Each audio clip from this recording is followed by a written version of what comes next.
அண்மைச் செய்தி. தென்காசி மாவட்டம் வடகரையில் மண் குவியல் போல் நெல் கொட்டி வைப்பு என அதிமுக தரப்பிலிருந்து புகார் தெரிவிக்கப்பட்டிருக்கிறது. கூடுதல் விவரங்களோடு இணைகிறார் நம்முடைய செய்தியாளர் லதா. லதா, வணக்கம். விவரங்களை வழங்கலாம். வணக்கம். நெல் மூட்டைகள் முறையாக கொள்முதல் செய்யவில்லை என்று எதிர்க்கட்சியினர் தொடர்ந்து குற்றம் சாட்டி வரும் நிலையில் அதிமுக தரப்பில் இது தொடர்பாக தொடர்ந்து விமர்சனங்களும் கண்டனங்களும் முன்வைக்கப்பட்டு வருகிறது.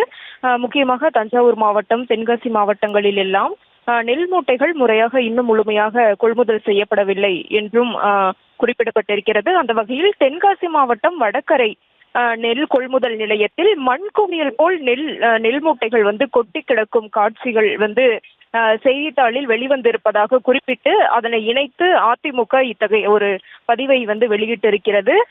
திமுக அரசின் அமைச்சர்களிடம் இது குறித்து கேட்டால் அது மண் குவியல் தான், கட்டுமானத்திற்காக கொட்டி வைத்துள்ளோம், அது பொய் செய்தி என்று உருட்ட வாய்ப்பிருக்கிறது என்றும், முதல்வரோ ஒரு படி மேலே போய் திமுக அரசு மீது களங்கம் கற்பிக்க எதிர்க்கட்சி தலைவர் தான் நேற்றிரவு நெல்லை கொட்டிவிட்டு போய்விட்டார் என்று கூட சொல்வார் என்றும் அதிமுக தரப்பில் விமர்சனங்கள் எல்லாம் முன்வைக்கப்பட்டிருக்கிறது.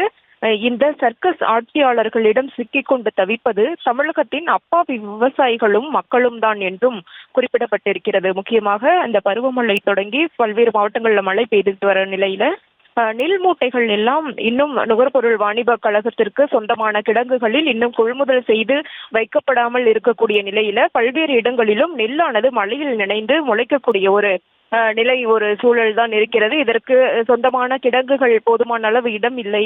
அதே போல மூட்டைகளை ஏற்றி இறக்க தொழிலாளர்கள் இல்லை, லாரிகள் இல்லை. இப்படியெல்லாம் பல்வேறு காரணங்கள் விவசாயிகள் தரப்பிலிருந்து சொல்லப்படக்கூடிய நிலையில